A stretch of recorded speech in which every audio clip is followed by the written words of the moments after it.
Because and that's the opponent. if you play the first strike pattern Yep. starting out Yep.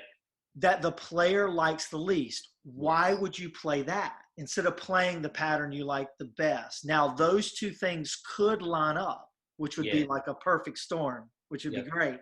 Yeah. But sometimes Yeah. you play a pattern that your opponent likes the least, and maybe you're not that's not your favorite.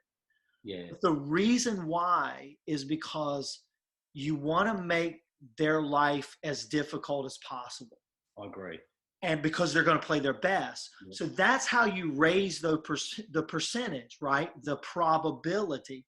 So if you're down 2-0, if you're up 2-0, you're up 2-0, you have about a 25 to 30% chance of winning the point because of the probability of winning 3 points in a row.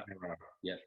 And all the emotional pressure and the mental pressure. Okay. And it might be 5-all. It might be whatever. It doesn't matter. Yeah. It doesn't matter the game score. It's the momentum score, because we feel momentum, right? Yep.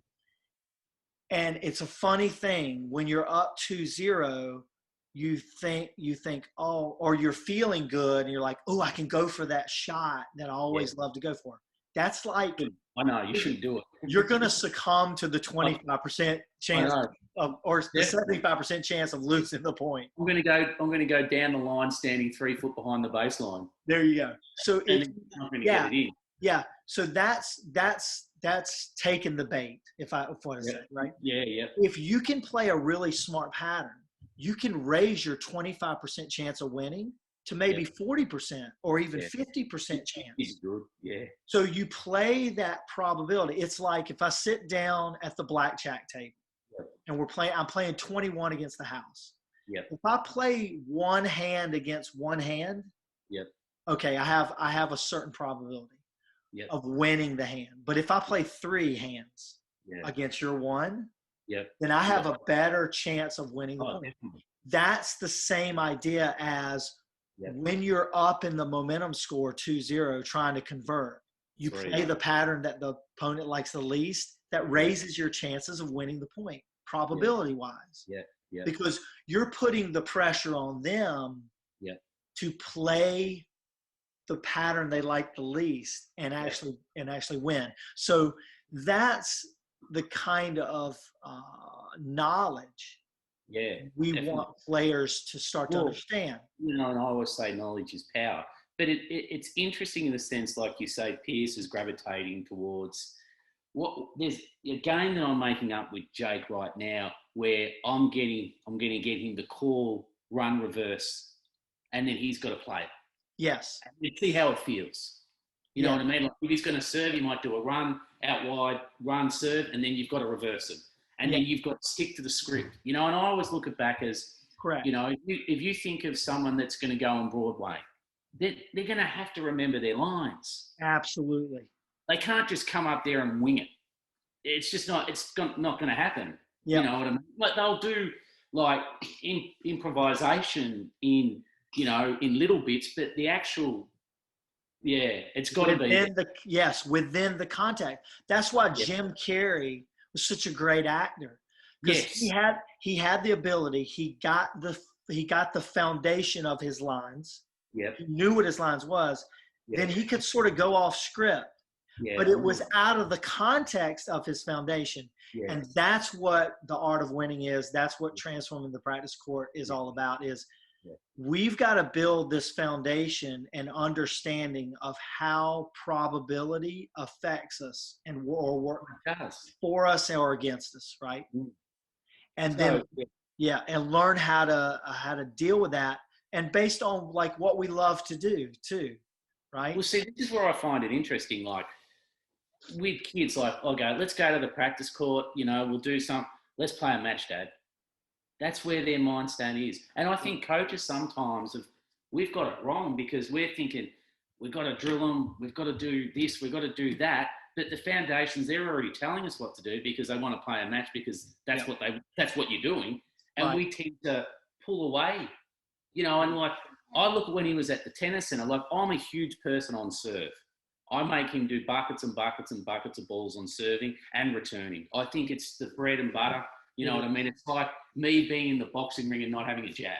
Yeah, right. If I have a jab and I don't have a hook, then, you know, I'm not going to win anything.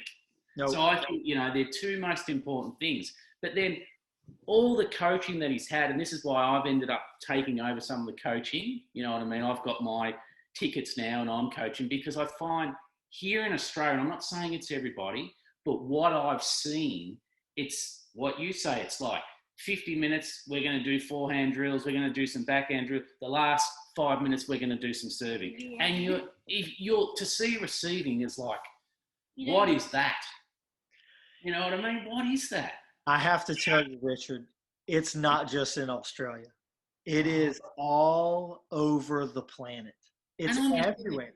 And because it's contagious because hitting a lot of balls in a row emits the flow. It gets the flow state going.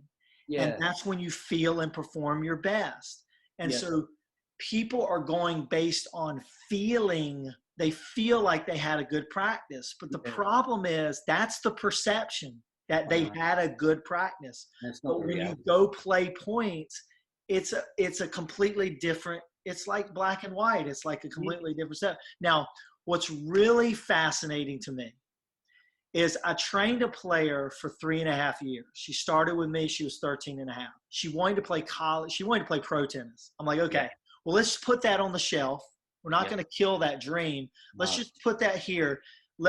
What about college tennis? Would you like to play college tennis? She's like, oh yeah, that would be great. Okay, let's go for that. Because I felt like at that point, and of course, we never know what kids are going to do. I mean, we had kids that trained since they were 4. They want to play pro. Something happens, and whatever that might be, and it just doesn't happen, or something happens and it does. So we said, okay, college is the goal. What's your number one choice? Okay, this is my number one choice. Great. Okay.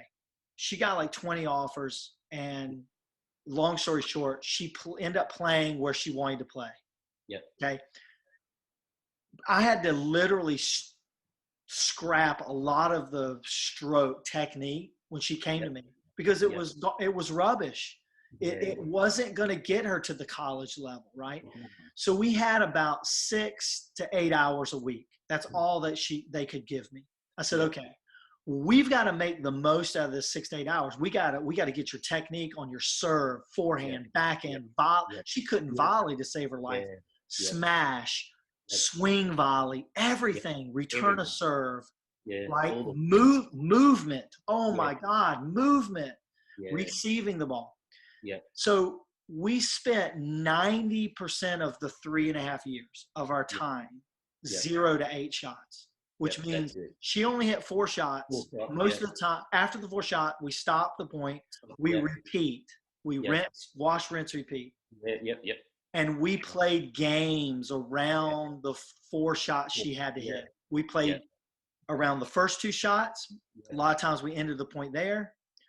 I had first strike point games already. So we did first strike point games. We did Deuce Wild Tsunami. We did Hurricanes court style. We did Blackbeard court style. A lot of these you haven't heard of because I'm working on the videos here. But we did. And so in the context of learning how to win points and play points, really how to lose points too. It's not just about exactly. About learning how to lose. A good loss, you know, Michael. Well, and it's more about your response to losing that point and the context of where you are in the momentum score. Right? Are you down 1 point or are you down 2 points? Because you're going to play those 2 points slightly different. Okay, because there's a little bit more on the line than one than another. So it's interesting. When we did her stats all through those years when she'd go play tournaments. +9 rallies in matches. How much? 5%? 10%? What do you think her win percentage? Now we didn't the only time we did extended rally practice was typically at the beginning of practice. It happened for about 10 minutes, maybe max. and we were trying to get rhythm and flow, grooving, timing, all that. Grooving, But we didn't do that. I mean, if we played points and it extended, we played it out. Right? Definitely. But we didn't focus on that. But what do you think her win percentage was when she didn't play matches? I actually reckon it would be higher. It was. Yeah. Her win percentage was 65% of the time. Yeah, because I'm thinking because she's so used to being in that focus zone, if it extends, it would probably actually help her. It did.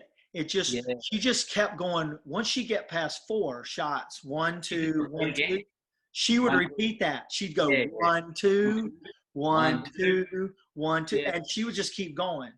But that's actually how we trained it when we trained the extended route. Yeah. Right? So we would go, okay, we've got to get 25 sets of 2 in a row. Yep. 25, and if we missed at 13, we just started at 14 and then 15. It wasn't some players I have them start all the way over. But that's only if in very limited time. Like I don't do that a whole lot. And even if we do it, we only go to maybe 8 shots or 10 shots. So we do like, okay, you've got to get 4 sets of 2 in a row and you can't miss. And then we'll do it again. But because most of the time, here's what happens. If I say, okay, we're going to get 25 sets of 2 in a row. Okay, I'll give you an example. Yesterday, I had 2 players on the UTR. They're both 8s, 8.3 on the UTR. So they're good players. Yes, good players, boy, girl. I said, we're going to do 25 sets of 4 shots, but you've got to count it like that. You don't count it 1, 2, 3, 4, 1. You count it 1, 2, reset, 1, 2, 1, 1, 2, 1, 2, 2. And that's what, and they had to do that. Okay. So they start out, they go 1, 2, 1, 2, 1, 1, 2, 1, 2, 2, and then they miss the next shot. So they get 2 sets. Great. Well done. They start again. 1, 2, 1, 2, 3, 1, 2, 1, 2, 4, 1, 2, 1, 2, 5.